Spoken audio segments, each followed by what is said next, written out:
나라 전체에서 한자를 공통으로 쓰는 모습을 보고 중국이 하나의 언어를 쓰는 사회라고 생각하기 쉽지만 사실 중국은 다양한 언어를 사용하는 사회입니다.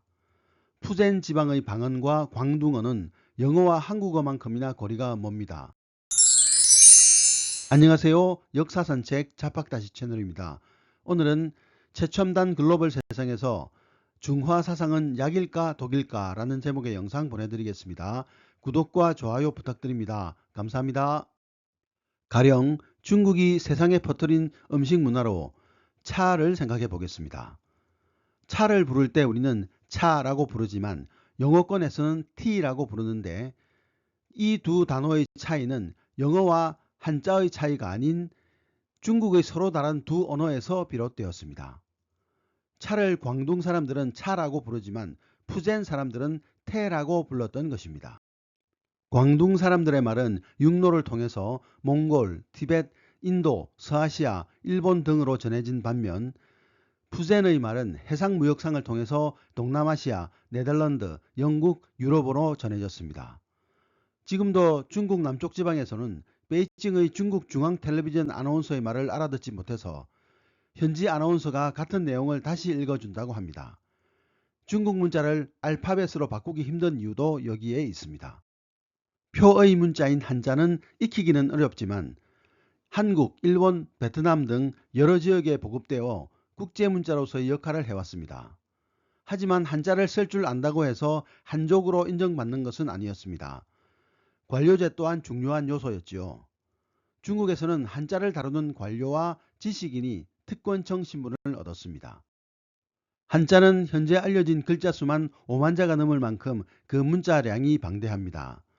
일반 사람들이 이를 모두 외우기란 불가능한데다가 글을 쓸 때는 구두점도 없는 백문으로 썼기 때문에 전문성을 가져야만 문자를 사용할 수 있었습니다. 이것이 관료라는 신분이 생기게 된 배경입니다. 다수의 언어 집단으로 이루어진 중국은 한자를 다루는 관료에 의해서 통제되었습니다. 중국은 사실 유력한 종족끼리 경쟁하는 불안정한 사회였지만 문자를 다루는 관료와 지식인이 왕조의 수족이 되어 한자를 통해 질서를 유지했습니다. 하지만 그와 동시에 유력한 부족의 비호를 받지 못하는 평민은 관료와 부족에 의해 이중으로 압박을 받았습니다. 유력한 종족이 경쟁하는 사회였던 중국은 세계를 종족이 공존하는 천하로 보았습니다. 원래 주나라는 지배 부족에게 각 영지의 통치를 일임하는 봉건 제도를 통해 국토를 다스렸습니다.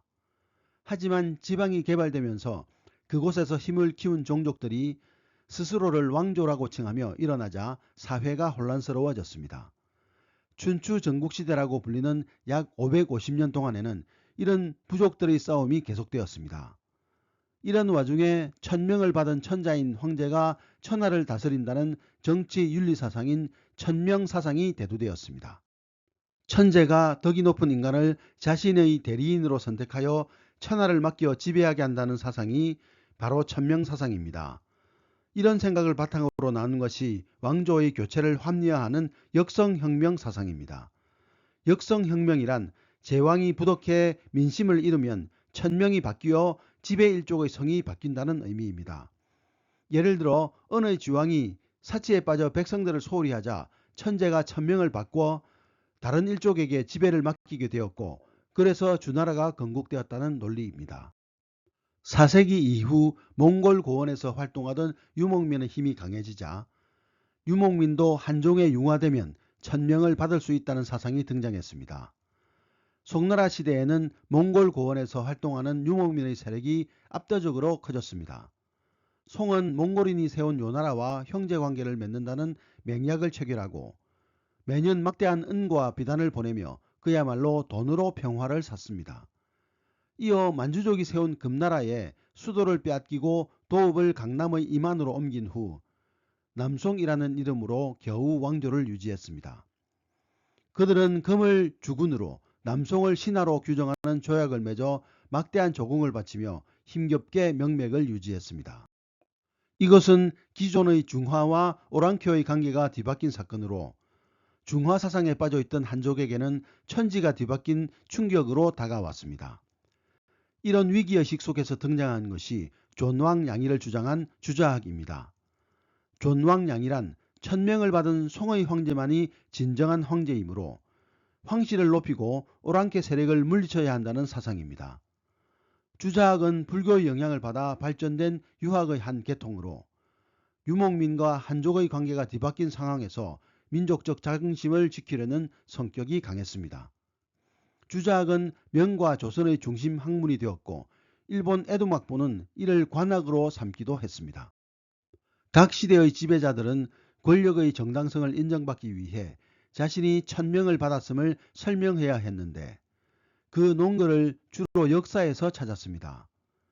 따라서 동아시아에서는 역사 문제가 매우 중요하게 다루어졌으며 때로는 과열된 양상을 보이기도 했습니다. 사실 정권의 기초는 백성이어야 하는데 그 명분을 하늘에서 찾았다는 점이 역설적입니다. 중국의 역대 왕조는 권력의 정통성을 설명하기 위해 자신에게 유리하도록 전대의 역사를 정리하고 때로는 수정하면서 자신이 천명을 받았음을 증명해야 민심을 얻을 수 있었습니다. 흔히들 중국을 역사서의 나라라고 하지만 한편으로 그 말은 역사가 정치 이데올로기로 쉽게 이용되어 온 나라임을 뜻하기도 합니다. 과거 중국에서는 공간에 따라 중화와 오랑캐로 나누는 이분법적 사고방식이 일반적이었습니다. 이는 천명 사상과도 밀접한 관계가 있었습니다. 신과 이어지는 황제가 있는 황성을 신성한 장소로 여기며 그 주변을 중화라고 칭했고 중화에서 멀어질수록 야만적이고 미개한 오랑캐의 땅이라고 생각했습니다. 이와 같은 사상은 2에서 3년마다 반복된 항화강 하류의 대범람으로 육지에 감금된 중국 사회가 세상을 하나의 동일한 세계로 간주하고 이질적인 사회는 오랑캐로 야만시하면서 더 강해졌습니다. 그러면서 이질적인 세계와 공존하는 것이 아니라 그 세계를 중화세계에 동화시켜야 한다는 사상이 등장했습니다. 하지만 이런 사고방식은 다른 민족을 인정하지 않는다는 점에서 대항해 시대 때 스페인이 신대륙의 인디오들을 보는 시각, 19세기 유럽 국가들이 아프리카 원주민을 보던 시각과 일맥상통합니다. 현재 중국은 청조에서 물려받은 광활한 영토를 한족 중심 체제로 이끌어가고 있습니다. 이러한 시도는 원의 뒤를 이은 명나라가 했던 시도와 유사합니다. 하지만 명나라는 조공체제와 해금정책, 즉 민간 상인의 해외무역 금지 정책을 펼쳐서 대항해 시대의 국제화 시류에 뒤처지게 되었고 결국 쇠퇴의 길로 접어들게 되었습니다.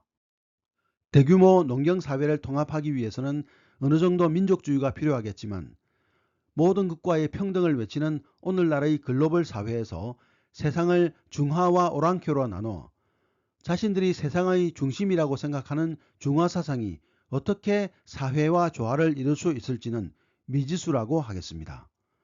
오늘의 참고도서는 패권의 세계사라는 책이었습니다. 감사합니다.